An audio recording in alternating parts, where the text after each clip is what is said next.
Welcome back, guys. And this time, I swear we got it. I swear this is the definitive version of a definitive deal. And the secret was Frostbite all along. I had thought about it at first when I started using the spell, just because when you go into Frozen Ground branch here, you can get Frostbite chance when you stand on it. And then I went for full crits, but later realized that maybe I should give Frostbite Avalanche a try.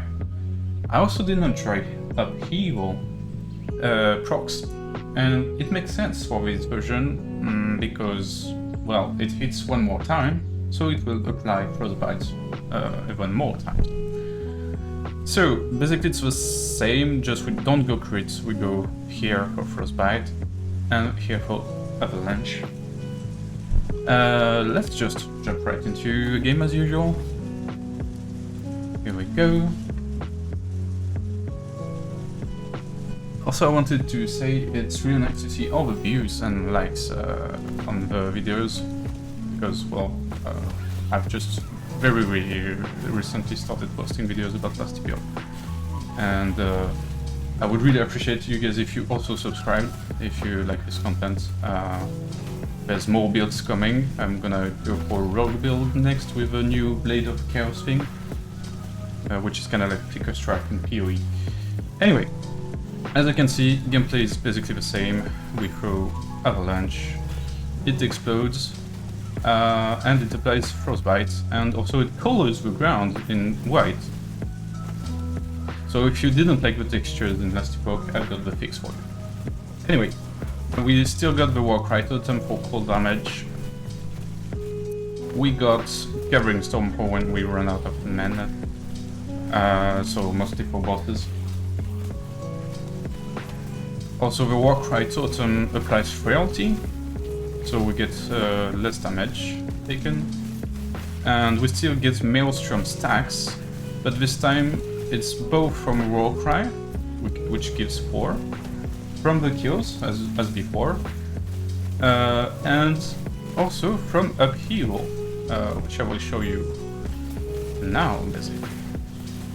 Let's go back in town.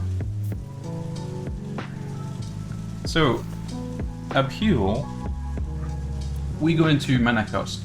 We go into cold conversion, which makes the bleed become Frostbite. So we got just a tiny bit of bleed, but maybe you could find bleed items and it's not that is not optional. I took some shockwave chance, just for why not, for more clear.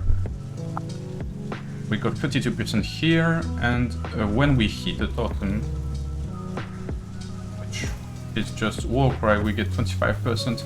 I think I should respect that, honestly, because it's not very reliable. And actually the most important is this. When we use Upheaval, which works when this procs, you can see the Upheaval going away from me, it procs this. It gives a stack up to 3, and per attunement we get 2 armor and 1 endurance threshold, which is quite a lot, because we got 56, we could get much more, I think, with better items. So we get 100 armor and 50, almost 60 endurance threshold. That's 3. So we get quite a lot of endurance threshold. And at the same time, when we have less than 6 Maelstroms, which is the sweet spot we really need, it will consume these stacks to get Maelstrom stacks. But with Maelstrom, with just Warcry Totem, we get the 6 stacks anyway. It's just, it will make it smoother to stay above 6 for Maelstrom. And don't forget that we get a lot of stacks just from hitting boss or killing in this. So let's jump into Maelstrom, same as usual, haste and frenzy, that's the most important, mana cost. We got a bit duration. And now I went this time into healing per second. Because like if you get 10 stacks of Maelstrom, you get 40 heal health per second.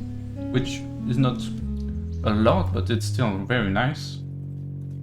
We also have 71 health regen, which is not very high, but still we get like to 100 health per second at all times, not leeching, not anything. So that's that. Gathering Storm is basically the same, except we don't go into the minion nodes, because we don't use minions, and we don't use lightning minions.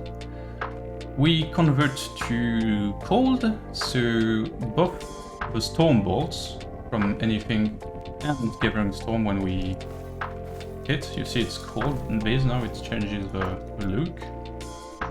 And instead of shocking, they proc Frostbite. Here we get freeze rate per 2 attunement and Frostbite cold penetration per 2 attunement, which is really nice. And also, we spec into this when a storm stack procs a storm bolt, we get chance to cast Maelstrom, so just more free Maelstrom stacks. And of course, the most important here is the mana gain, and these are also important for more freeze rate. Okay, I think I covered everything. I didn't show the Warp Retreat, but here it is. It looks very similar. We just don't take the crits because we don't crit. We take more freeze attacks. We have a cleanse and invulnerability, and we have a totem and cooldown here. That's it for the kills. Well, let's move on to items.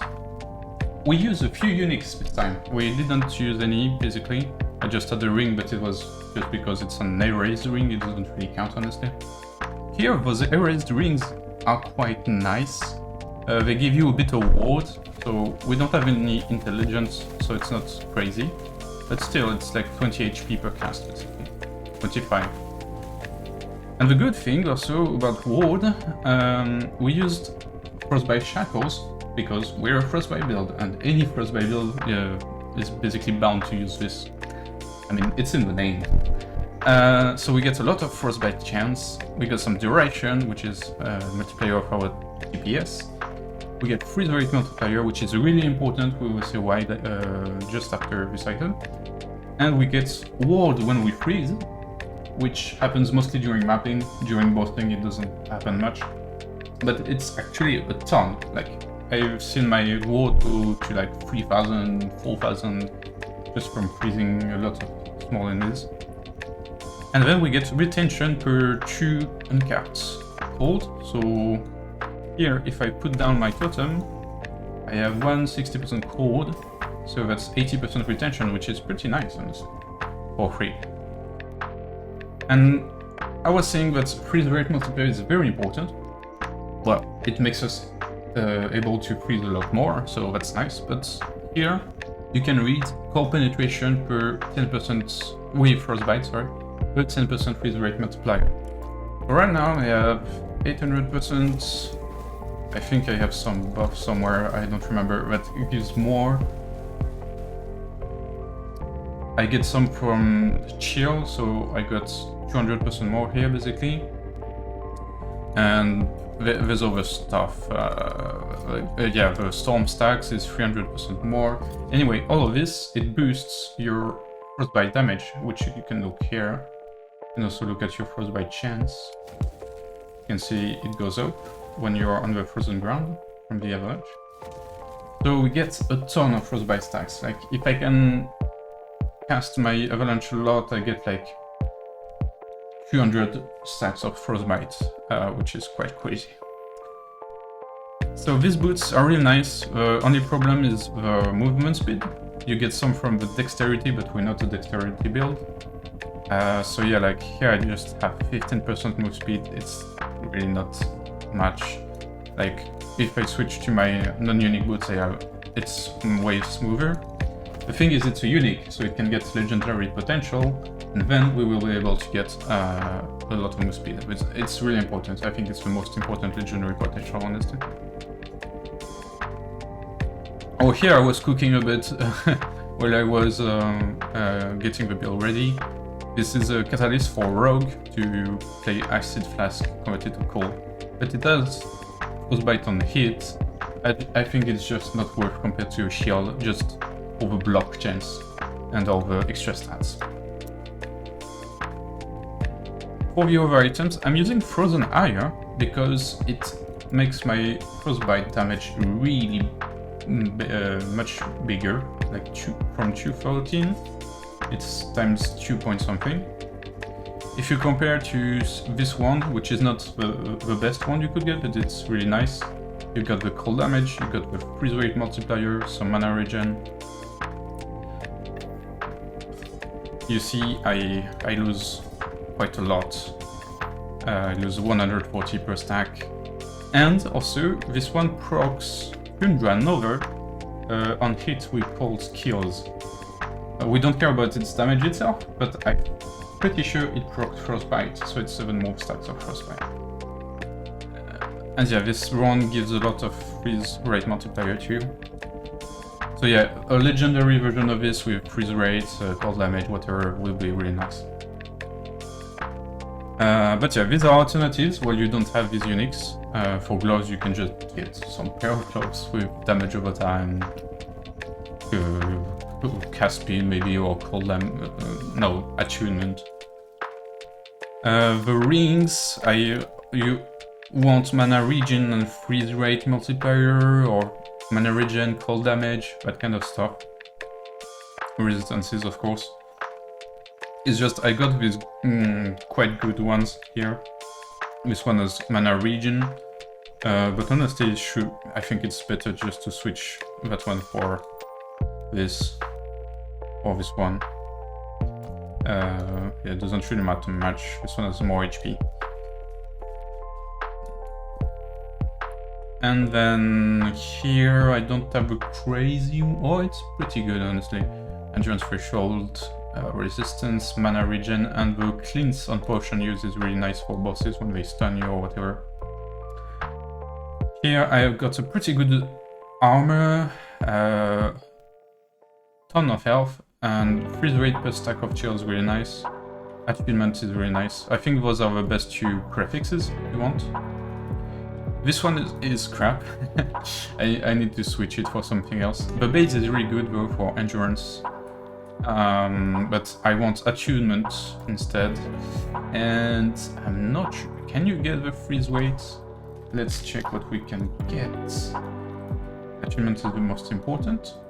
Because the damage bonus from attunement will proc on your Frostbite when you apply it with attunement base spell, so it's really important. You have shell cold damage. Do we have freeze something? No, we don't. So yeah, I'm not sure exactly what we want. Vitality is also something, just for more HP.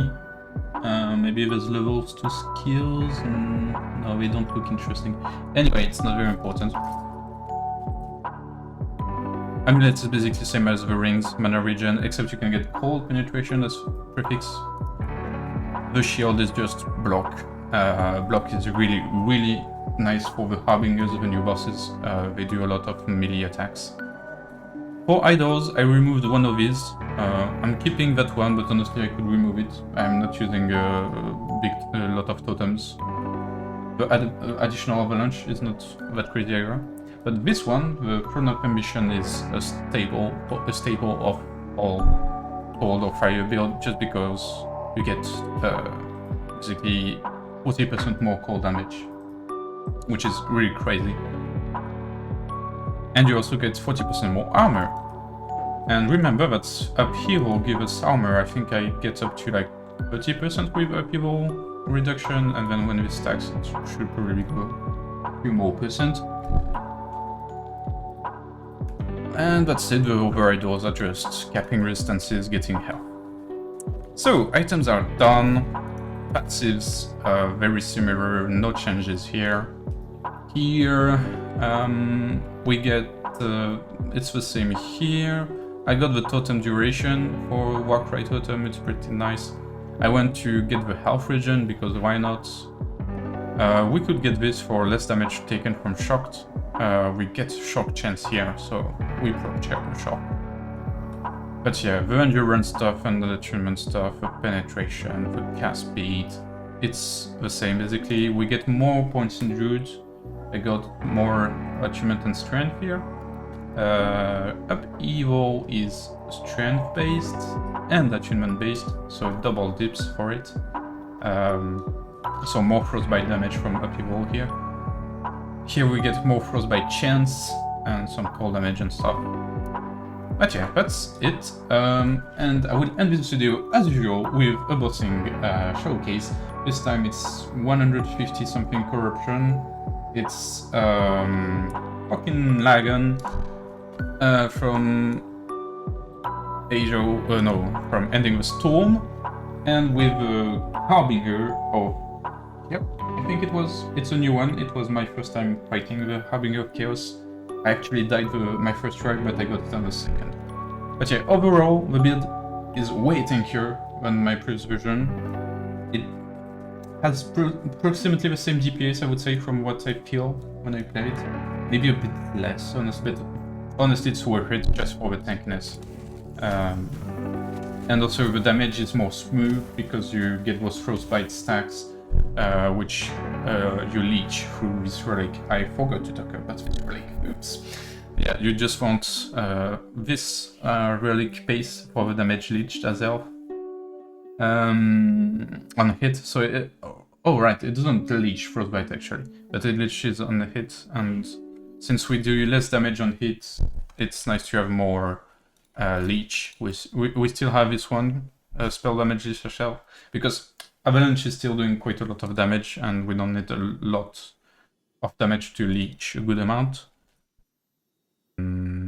Oh, and also I finally got my Shred Cold Resist here, which is a nice damage boost. Anyway, I'm gonna leave you here, guys. I think it's the last video on the series of Avalanche things. Maybe I will get a new crazy idea, like I'm gonna use Tornado to proc the harvest, whatever, but whatever. It was really nice releasing this Avalanche of videos.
Woohoo!